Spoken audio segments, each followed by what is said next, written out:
January 20th, 1944. 23:10 hours. A nameless tributary of the Liri, south of Cassino, Italy. The rain has been falling for 12 hours straight. Not the clean, cinematic kind of rain that sheets politely off helmets. This is Italian winter rain, cold, greasy, relentless. It mixes with churned-up clay until the ground stops being ground and becomes something else entirely. Mud. Boot-sucking, axle-eating, river-making mud. Down in the valley, the river isn't supposed to be a river at all. On the maps, it's a narrow blue line, a stream, a nothing. In reality, it's a 30-meter wide, brown, angry thing roaring between swollen banks, snatching broken branches and roof tiles and the occasional dead pig from upstream. On the near bank, under blackout hoods and dim flashlights, a cluster of U.S. engineers stand in rain-darkened M43 jackets, helmets speckled with fresh mud. This is 2nd Platoon, Company B, 36th Engineer Combat Regiment. Bridge builders, road layers, miracle workers when the infantry decides a certain piece of terrain is impossible and the Corps commander decides it isn't. At the center of them, grinning like a man who doesn't understand a problem, or understands it too well, is Technical Sergeant Frank Malloy. He chews on a stub of cigar that went out an hour ago and never bothered to notice. Rain drips off the brim of his helmet. In his hand, he holds a mud-spattered clipboard. On the clipboard, a rough sketch of a bridge that doesn't exist yet. On the far bank, beyond the raging water, you can faintly make out the dark hulks of Shermans and half-tracks, exhaust fumes curling up in ghostly plumes. Behind them, in the blackness, is an entire armored regiment waiting for someone to solve this problem before dawn. Right now, that someone is the man with the dead cigar and the stupid grin. Malloy taps the paper with a gloved finger. "All right, boys," he says over the hiss of rain and river. "We're going to build him a floating Bailey with Yankee training wheels." One of his corporals snorts. "Sir, with all due respect," Corporal Eddie Russo says, "that river's eating trucks. You really think she's going to let a box of scrap and some oil drums walk tanks across?" Malloy's grin widens. "Not think," he says. "No." Russo shakes his head. "There's something wrong with you," he mutters. Behind them, under a separate guard, another group watches. 30 Italian prisoners of war, coats buttoned up against the cold, hands shoved into pockets or crossed over chests. They were once Genio Pontieri, bridge troops of the Royal Italian Army. Now they're wet, tired prisoners in captured greatcoats, standing on the bad side of a barbed wire strand that might as well be an ocean. They've been marched down here as labor. They were not told they'd be used as an audience. At their front stands Tenente Marco Bianchi, late of an engineer company that used to throw proper bridges across proper rivers with proper pontoon units, according to proper doctrine. He watches the American circus with a face like carved stone. Beside him, one of his sergeants, a sharp-nosed man named Sergeant Ricci, can't keep his mouth shut. He jabs a finger toward the trucks reversing into the mud, tailgates slamming down. "Gardar, tenente," Ricci says in Italian, smirking. "Look, oil drums, pallets, firewood, giocattoli Americani, Yankee toys." Bianchi says nothing. He's watching Malloy. From the backs of the trucks, the engineers haul out. Rows of empty 55-gallon oil drums, dented, black paint peeling. Stacks of rough 2x12 planks and heavier timbers. Coils of steel cable that thump onto the mud like thrown snakes. And, further back, a precious load wrapped in tarps. Unmistakable silhouettes of Bailey bridge panels, the British-invented Lego set of the war. Ricci laughs. Only a pontoon battalion can cross this. He declares loudly enough that a nearby American guard glances over. "We use proper boats, proper anchors. Not this." He gestures at the pile of scrap. The guard, a young GI from Ohio whose Italian extends to spaghetti and vino, hears the tone if not the words. He levels his Garand a little higher. Yeah, he grumbles. "You'll sing a different tune when you're riding tanks to Rome." Bianchi hides a smile. He doubts very much that anyone here is riding anything to Rome anytime soon. He's seen this valley in dry season. He knows what the river does when it's angry. He folds his arms tighter across his chest, prison-issue blanket scratching his neck. Wet wool, wet socks, wet pride. On the American side, floodlights stay off, too risky this close to the front. Instead, the engineers rely on hooded flashlights and the occasional flare sent up somewhere behind the lines. Each flare turns the valley into a black and white photograph for a few seconds. Blazing white helmets, star shadows, river aboil of silver, before plunging everything back into yellow gloom. Malloy strides through it all with aggravating ease. He claps his gloved hands together. "Here's the picture," he says to his squad. "We don't have a full Bailey set. We don't have proper pontoons. What we do have is a bunch of good-for-nothing drums, half a load of panels, a caterpillar that's older than my ma, and a division that expects to be on the other side of this mud bath by breakfast." Russo mutters, "Other than that, we're fine." Malloy points at the river. Current's ugly, but not impossible, he says. We lash the drums into rafts, cross-brace them with timber, drop Bailey panels on top. Cable them to dead men on both banks so they don't run off to Naples, bold on ramps, and hey presto, floating fairy tale for Shermans. Someone snorts. Fairy tales don't weigh 30 tons, a private says. Malloy shrugs. Then we make the fairy tale strong enough, he says. You see a pontoon battalion around? Me neither. That means we are the pontoon battalion. He turns to the guard detail. Hey Sarge, he calls to the MP in charge of the POWs. You mind if I borrow some Italian expertise? The MP frowns. They're prisoners, he says. Not consultants. Malloy jerks a thumb toward the river. They're also the only guys here who've thrown bridges across this kind of crap without a rulebook written in English, he points out. We keep them under rifles. Let him talk. Worst they can do is tell us we're idiots. He grins at Bianchi through the wire. Right, Lieutenant, he calls in clumsy Italian. You, Pontieri? Bridgeman. Bianchi hesitates. Genio Pontieri, he corrects automatically. Yes. Malloy's grin widens. Bene, he says.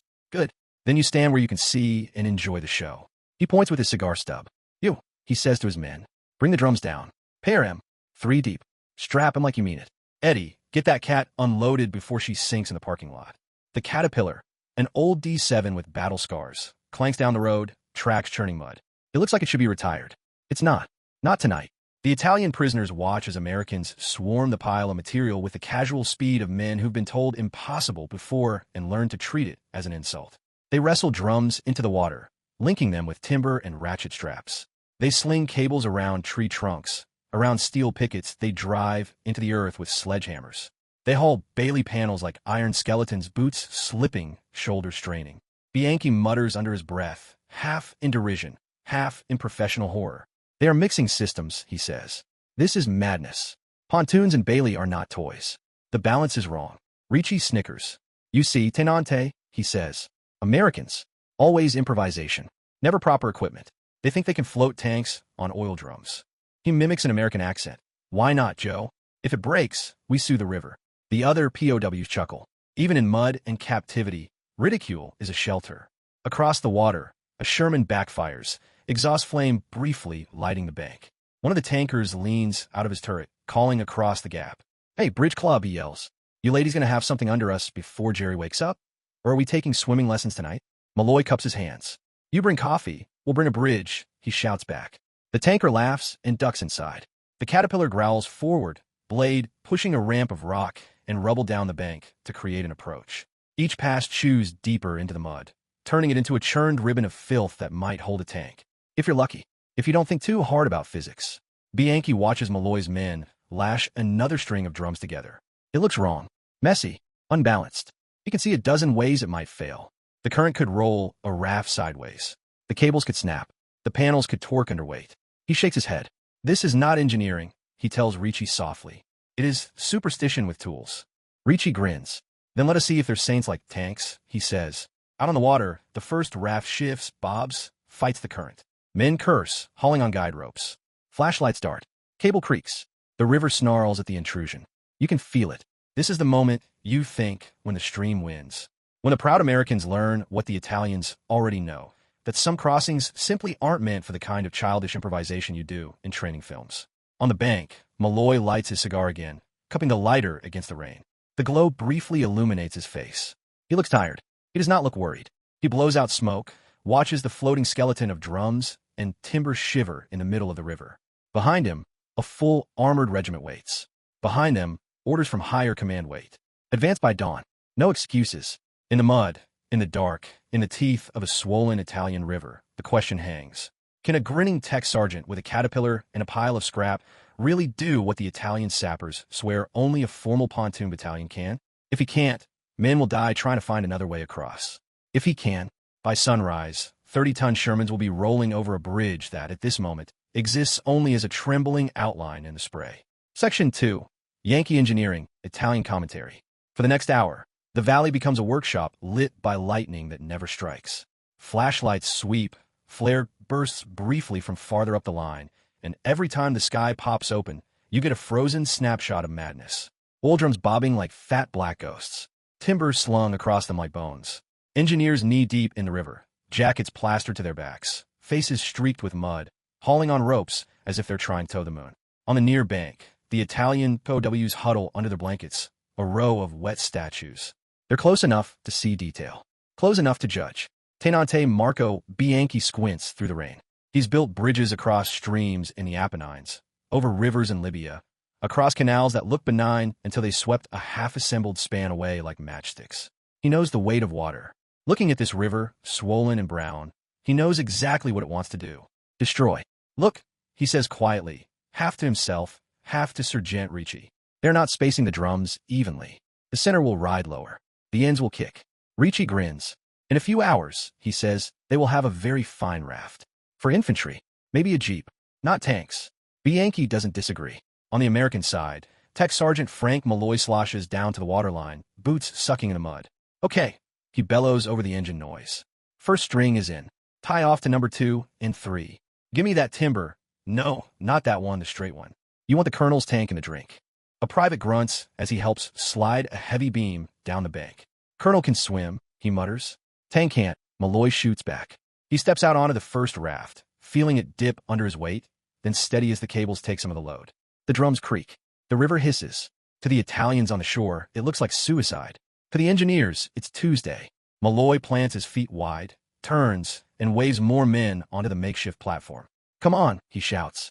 If she sinks with us, at least we'll find out before the officers do. They haul another set of drums alongside, clamp them together with timber and U-bolts and more wire than any self-respecting engineer manual would condone. The design is ugly, crude, utterly unapproved. It is also, slowly, becoming a bridge. Russo lands next to him with an armful of planks, almost losing his footing as the raft lurches. Jesus, Sarge, he pants.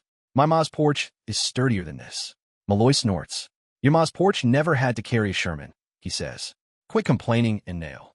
Russo drops to his knees, hammer already swinging. Plank after plank slams down onto crossbeams, forming a crude deck. Each blow sinks with the river's heartbeat. Behind the wire, Ricci can't contain himself. This is insanity, he announces to anyone who'll listen. They lash oil drums like carnival floats and call it engineering. Bianchi shares the contempt. And something else. I have seen rafts like this, he says. For horses. For wagons. Not for tanks. One of the younger POWs, a 19-year-old sapper named Luca, watches with wide eyes. He's cold, hungry. He should be laughing with the others. Instead, he leans forward, fingers gripping the wire. They're using the Bailey panels, he says, voice low, Italian tumbling out too fast for the guard to follow. See? They're making a spine with the British sections, then floating it on the drums. The load will spread. Ricci snorts. And when the drums roll, they will spread the tanks on the bottom, he says. Luca doesn't answer. He's watching Malloy. The American moves with an ease that says he's done versions of this before. Maybe not this exact insanity, but close enough. He checks lashings with a quick hand tug, tests planks with an instinctive stomp, yells for more cable without looking. This isn't random. It's improvisation, yes, but it's improvisation with a memory. The Caterpillar D7 chugs into position at the bank, blade angled, ready to shove something heavier than men onto the structure. Malloy splashes back to shore. All right, he yells. We got 3 strings in, brace with Bailey. She's riding ugly, but she's riding. Next step, proof load. Russo grimaces. On who, he asks. Volunteers. Malloy jerks a thumb over his shoulder toward the rumbling cat. On Betsy, he says. If she goes in, we fish her out.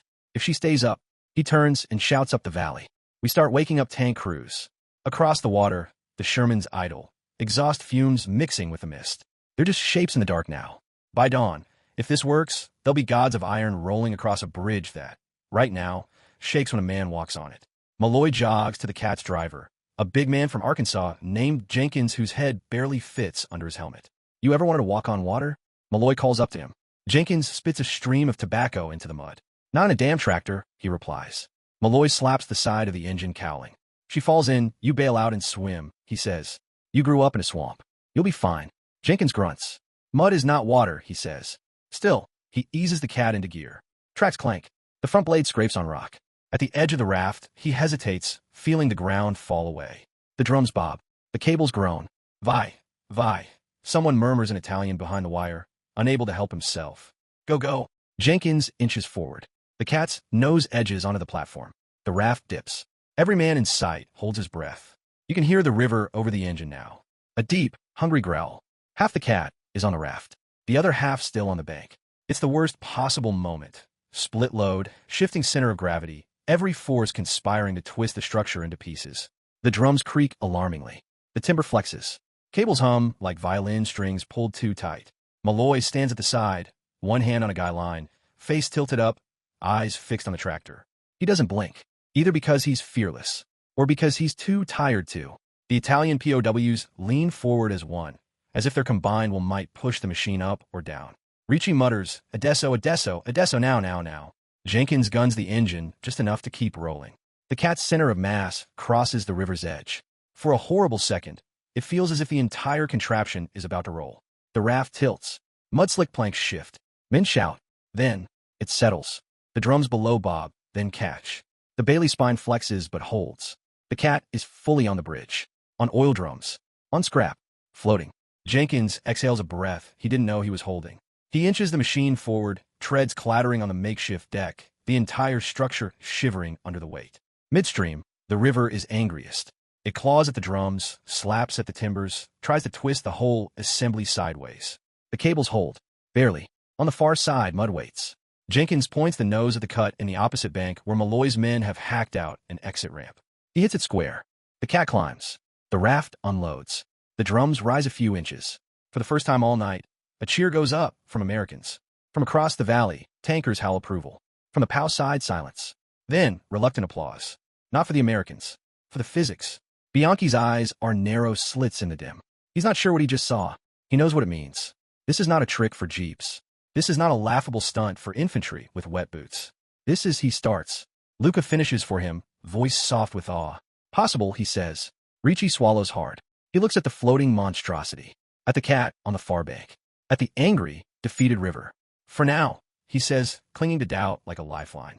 One tractor is not a battalion of tanks. On the near bank, Malloy turns to Russo. The cigar in his teeth has gone out again. He doesn't notice. Well, he asks. Russo shakes his head. You're insane, he says. You know that's not in any manual, right? Malloy shrugs. Manuals don't cross streams at 3 in the morning, he says. We do. He looks back at the bridge. At the cat. At the river. We got a proof load, he says. Now we gotta convince a colonel that his precious Shermans can follow. He grins, rain dripping off his helmet. And if the river eats one, he adds, I'll personally go in after it. Russo stares at him. You can't swim, he says. Malloy's grin widens. Exactly, he replies. Even the river ain't that hungry.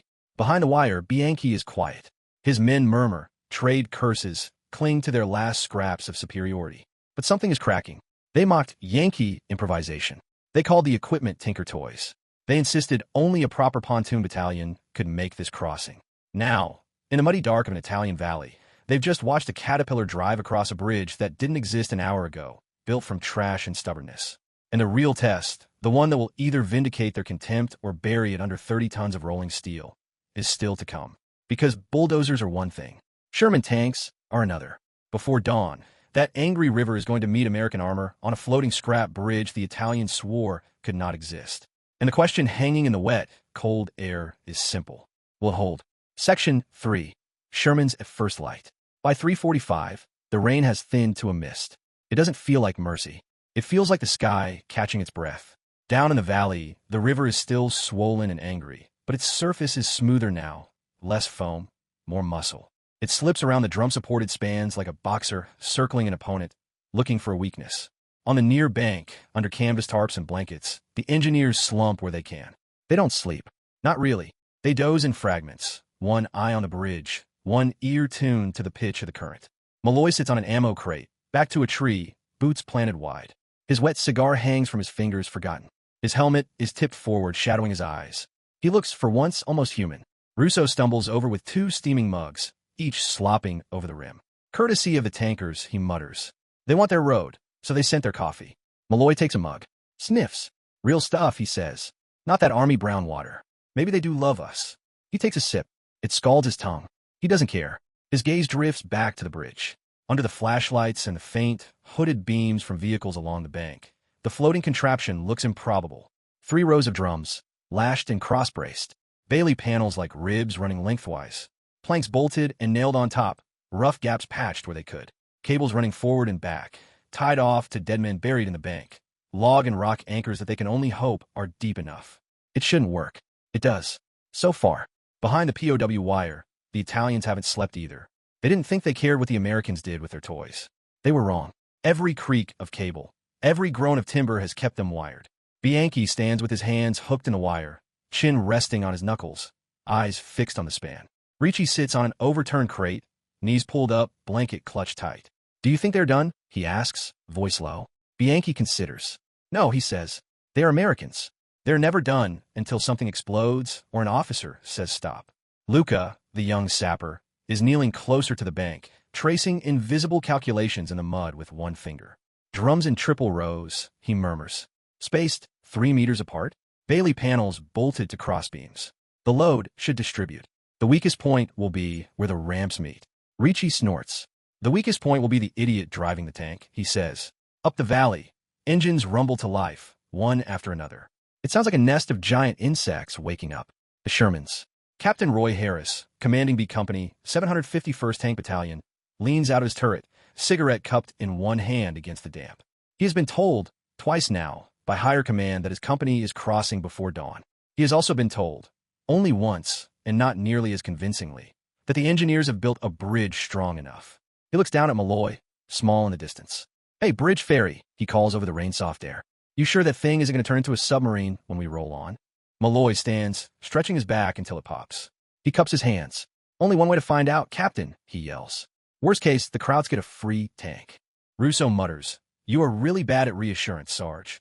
Harris grimaces around his cigarette. He doesn't like worst case in any sentence involving 30 tons of U.S. steel and a river. But he also doesn't like staying on this side of the valley, while the schedule says he should be on the other. Time is its own enemy in war. And tonight, the briefing map had very clear arrows. "All right," he shouts to his driver. "Button her up. We're taking the first dance." From the other Shermans, tankers pop up out of hatches, peering down at the bridge, then at their captain. "Sir, you sure about this?" one yells. "Hell no," Harris answers. "That's why I'm going first. So if anyone dies in this circus trick, it's me." There's a ragged cheer. Gallows humor. The only kind they have left. The first Sherman clanks forward, treads grinding on wet rock. At the bank, Malloy moves to the edge of the ramp, one hand resting on a guide rope. He can feel every vibration of the air through it. As the tank approaches, the POWs cluster tighter at the fence, guards watching them and the bridge with equal wariness. Even Ricci is quiet now. The river gurgles and claws, slapping at the drums. Jenkins stands with his hands in his pockets near the cat, shaking his head. "Damn," he mutters. "I drive a tractor, not a coffin. Rather her than me." Harris's tank reaches the lip of the ramp. Inside the turret, the driver can't see the river. All he sees is the slope down, the suggestion of deck beyond. His hands are sweaty on the controls. He keeps his eyes forward. Harris taps his shoulder with his boot. "Nice and easy, Charlie," he says. "Pretend you're rolling into a Sunday parking lot." Charlie snorts. "Where I come from, Cap, Sunday parking lots don't float," he says. He eases the tank forward anyway. Steel treads bite into the timber ramp. The whole structure groans softly. On the bank, Malloy's heart rate spikes. He plants his boots, leans back with the rope. The Sherman's nose dips as it rolls onto the floating deck. For one nauseating second, it feels like the entire bridge is about to roll with it, like a log turning under a boot. The drums on the riverside submerge nearly to their rims. Water slaps up between gaps in the planks, spraying the underside of the hull. The POWs gasp. Someone starts to say, "Ain't finita." It isn't. The opposite side, drums rise as the weight passes over them. The whole assembly seesawing, but not failing. The Bailey spine flexes with a metallic groan, then settles. "Steady," Malloy roars. "Keep her lined up. No sharp turns." Harris's hands are white on the rim of the turret. "Straight down the middle, Charlie," he calls. You twitch, we swim. Inside, the tank smells of oil, sweat, and the faint metal tang of fear. The driver's throat is bone dry. He obeys. The Sherman creeps forward, treads rattling over planks that creak and shift but hold. Midstream, the river is loudest. The bridge dips a few more inches, water slopping over the lowest planks. From the POV of a man standing on the bank, for a moment, it looks like the tank is floating on the river itself. 30 tons, balanced on scrap. Madonna. Luca whispers, fingers white on the wire. "It's holding." Bianchi's jaw is clenched so tight it hurts. He doesn't say anything. He doesn't dare. On the far side, the exit ramp waits, a mirroring slope carved and shored by exhausted engineers. The tank climbs it like a metal beast dragging itself out of swamp. As soon as the rear treads leave the last plank, the bridge rises a few precious centimeters, relieved of the burden. On the bank, engineers exhale, some laughing, some swearing. Up in the turret, Harris punches the air. "Next tank," he shouts. "Get your asses in gear. Engineers say this thing is open for business." Sherman number 2 rumbles forward. Then number 3. Then 4. By the time the third tank is mid-bridge, the structure's quirks are clear. It sways, but predictably. It dips, but evenly. Every crossing is a test. Every tank that makes it to the far side is a proof. The Italian POWs have stopped joking. Ricci's eyes are huge. "This is against nature," he says softly. Bianchi shakes his head. "It is not against nature," he says. "It is using it. They have made the river carry the tanks for them." "They are cheating," Ricci insists. "Good engineers always cheat," Bianchi replies. Tank after tank groans across, each one making the cables whine, the drums bob, the timbers creak. Malloy walks the near bank, hand on the guide rope, listening for the sound he doesn't want to hear. The snap of something critical. It doesn't come. Instead, he hears something else. The voice of one of the POWs, carried on a lull in the wind. Low, reluctant, in Italian. Luca, unable to hold it in. "E geniale," he breathes. "It's genius." Ricci whips his head around. "Speak for yourself," he snaps. "I did not spend the war building proper bridges just to call this junk genius." But his protest is weak. He can't take his eyes off the tanks. By the time the 10th Sherman lumbers across, even the guards on the tower have relaxed slightly, commenting to each other. "Look at that," one says. "Malloy and his Mickey Mouse bridge actually pulled it off." "Mickey Mouse, my ass," the other replies. "That's the best scrap sculpture I ever saw." Behind the wire, Bianchi moves closer to the guard. "You," he says in halting English. "You're Sergeant, the smiling one. He designed this." The guard shrugs. "Him and the boys," he says. "Malloy's been making wrong things do right jobs since Sicily." Bianchi nods slowly. He looks back at the bridge, at the tanks, at the river, finally losing this round. "They told us," he says quietly, mostly to himself, "that American improvisation is sloppy, that it fails under real weight, that only proper doctrine works." He watches another tank crest the far bank, turret swinging to cover a new line of advance. He watches the river lick at the drums and fail to roll them. "They were not entirely correct," he finishes. Out on the span, Malloy slaps the side of a passing Sherman. "Tell the Krauts on the other side I said hello," he yells up to Harris. Harris leans out and grins. "If we make it to them," he calls back, "I'll send him your regards." By the time the eastern sky starts to lighten from black to deep blue, the last of the armor regiment is rolling off the far bank. Tracks chew mud into something like a road. Infantry trucks nose forward, eager to follow.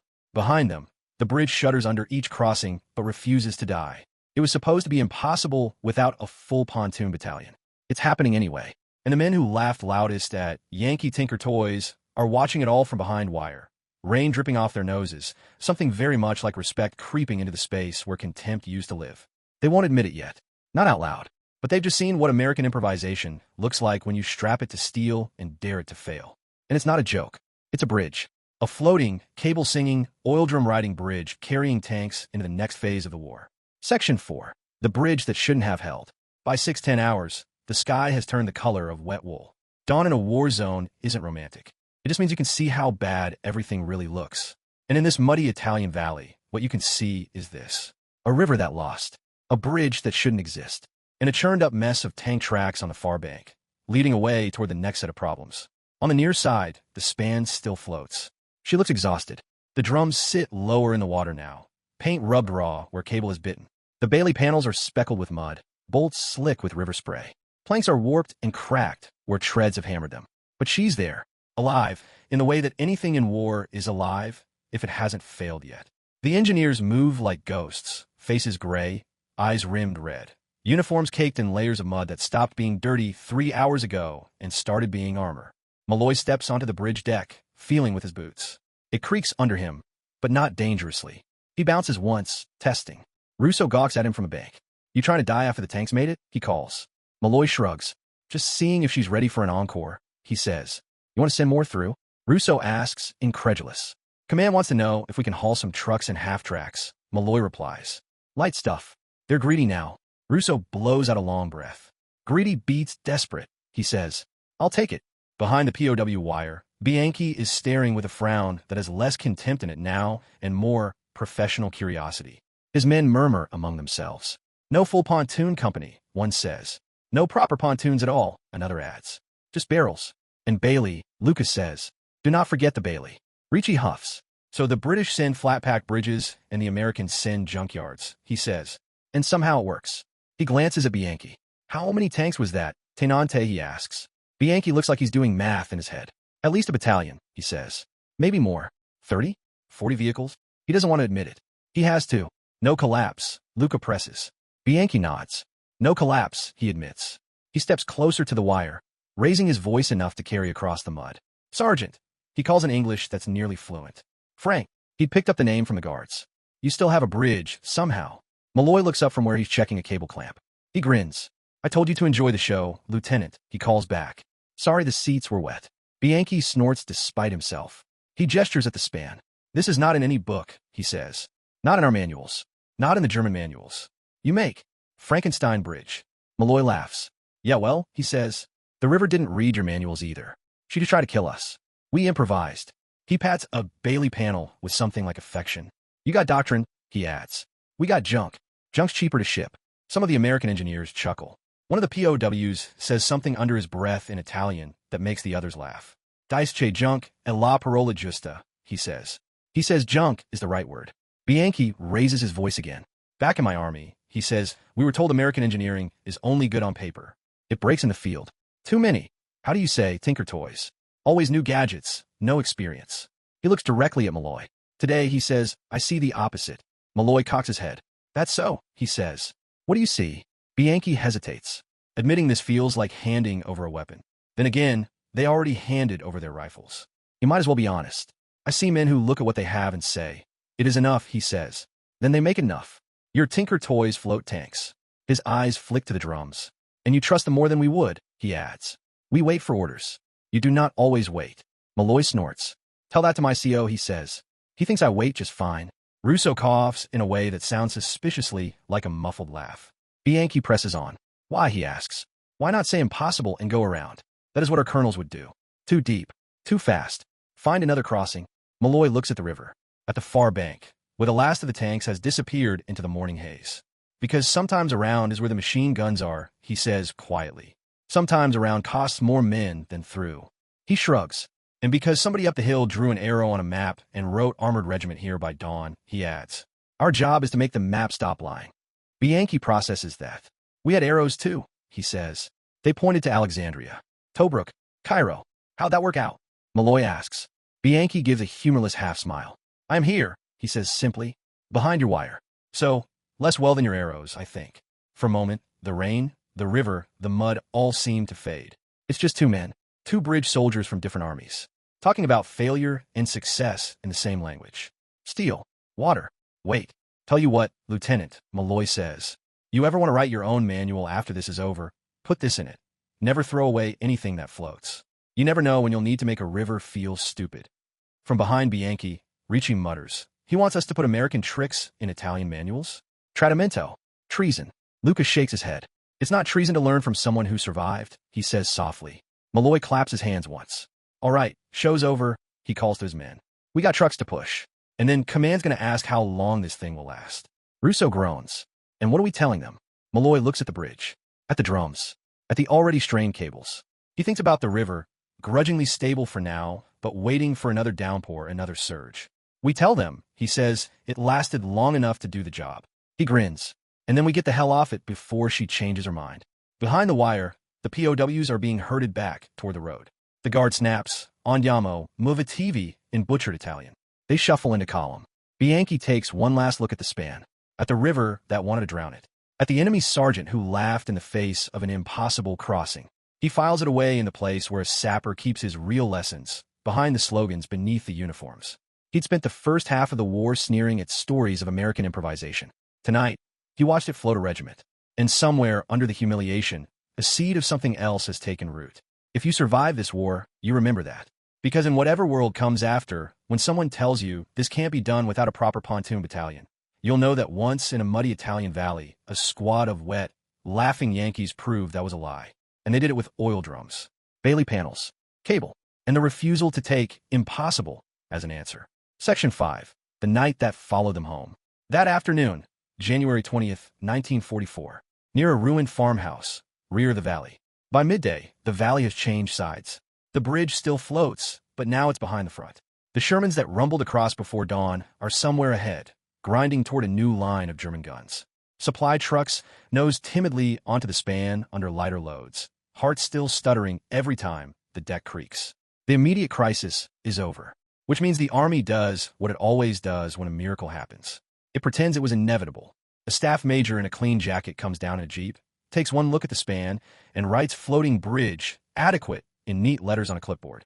He never sets foot on it. He shakes Malloy's hand, mutters something about commendations and reports, and leaves. The engineers barely notice. They're too tired, too busy, too wired. The Italian POWs have been marched back to a makeshift cage near a collapsed farmhouse, a few hundred meters from the river. The structure used to be a barn. Now it's 3.5 walls and a roof that leaks on the good days. They huddle inside under thin blankets, steaming slightly as the wet wool grudgingly gives up its water to the air. Tenente Marco Bianchi sits on an upturned crate, elbows on his knees, notebook open on his thighs. The notebook is Italian Army issue, the cover stained from sand, sweat, and now Italian mud.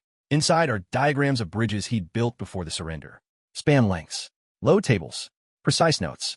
This afternoon, he adds something that isn't precise at all. He sketches a crude side view of the American bridge.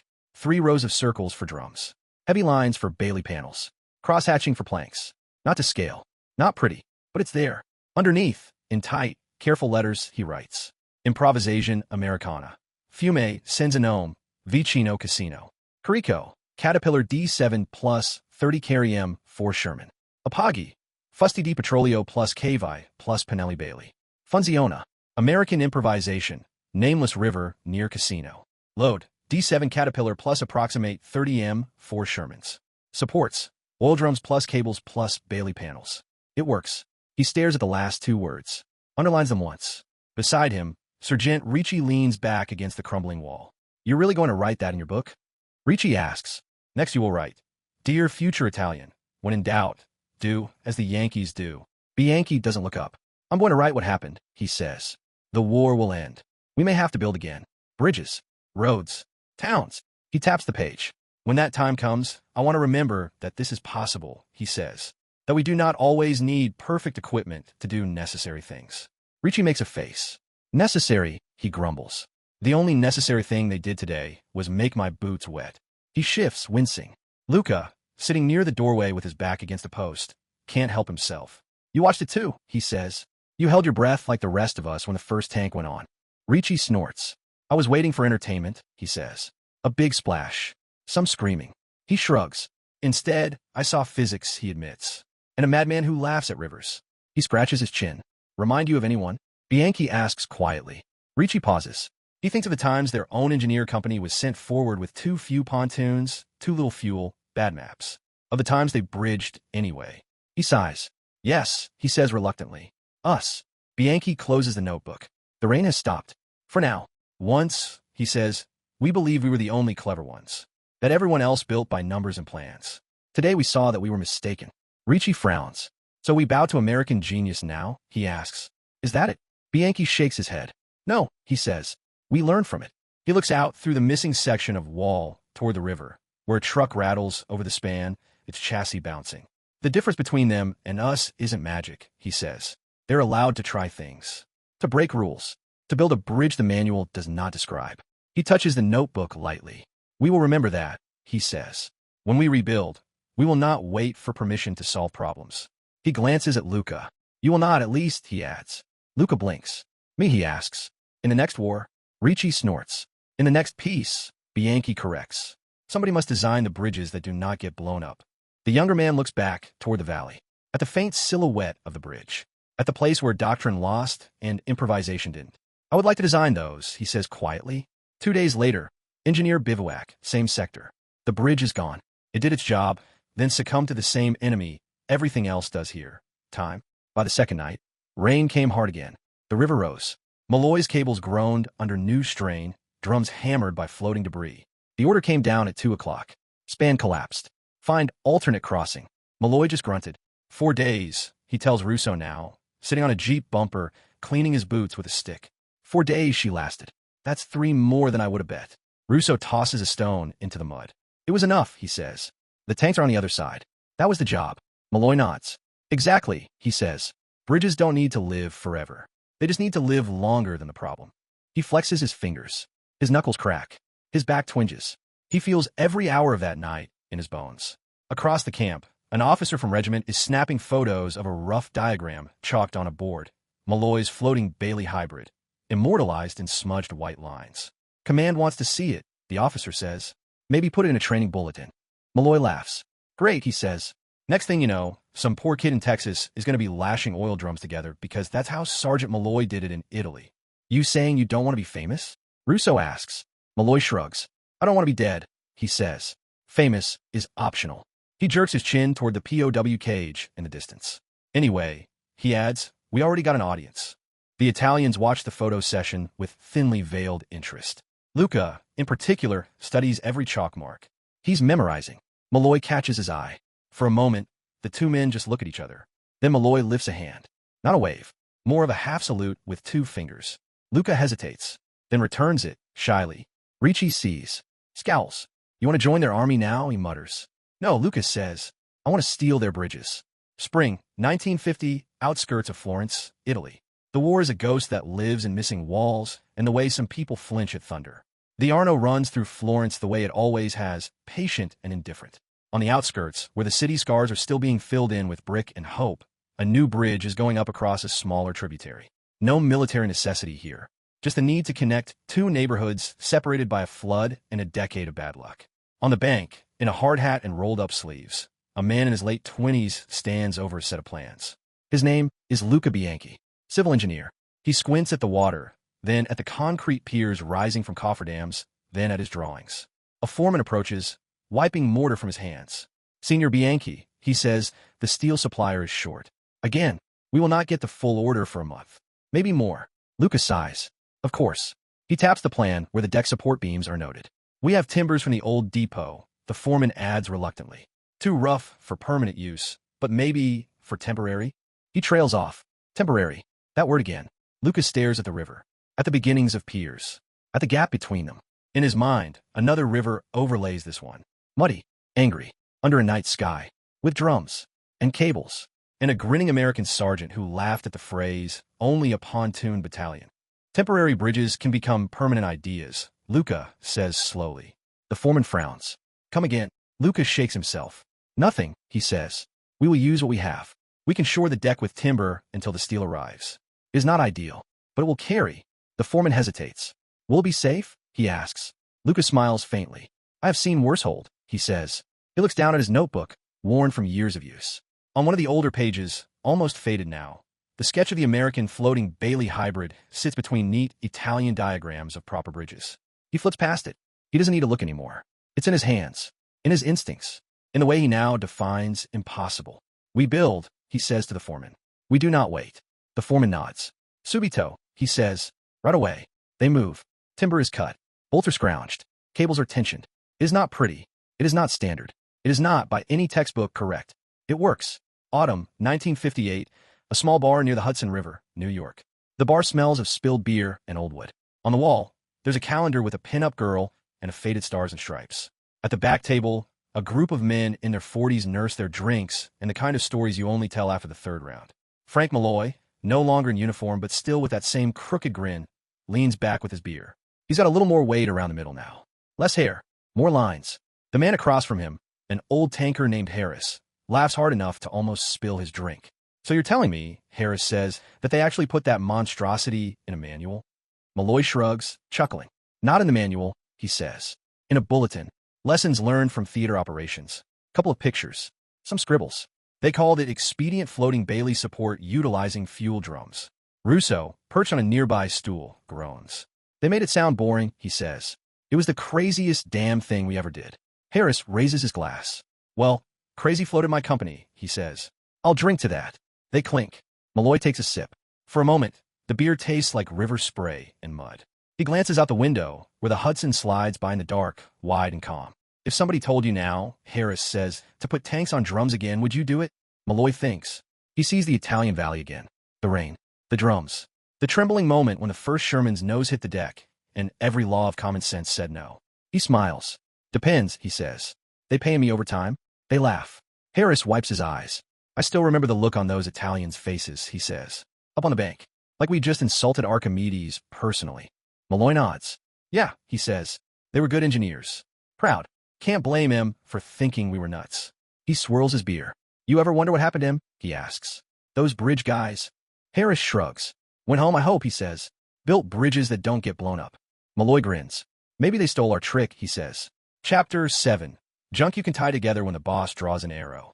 Russo snorts. If they're smart, he says, that's the first chapter. They drink. The jukebox plays something soft. Outside, the Hudson keeps its own counsel. Because that's the thing about nights like that one in Italy. They don't stay on the map. They slip into the men who were there. Into the way they think when someone says can't. For the Italian sappers, it was the night Yankee Tinker Toys stopped being a punchline and became a span under tank treads. For Bianchi and Luca, it was a lesson that endured longer than any regime. You do not always wait for perfect equipment to solve urgent problems. You use what you have. You cheat, respectfully, against nature. For Malloy and his squad, it was one more proof that the real war wasn't just fought with bullets and artillery. It was fought with wire, with stolen drums, with ideas.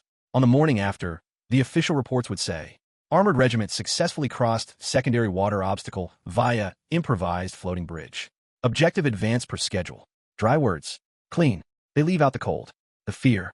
The instant when every man on that bank held his breath as a 30-ton tank rolled onto a deck that shouldn't have held, and did. They leave out the Italian POWs, dripping and skeptical, who watched their contempt for American improvisation sink as surely as any pontoon the river ever stole. They leave out the grin on a tech sergeant's face as he lit a dead cigar in the rain and told a nameless stream in Italy. You don't get to say no today, but if you listen closely under the dates and unit numbers, you can hear it anyway. In the creak of cables, in the groan of drums, in the way men talk about impossible after they've seen it lose. On a muddy night in 1944, in a valley no one remembers the name of, a bridge made of junk and nerve carried an armored regiment across a river.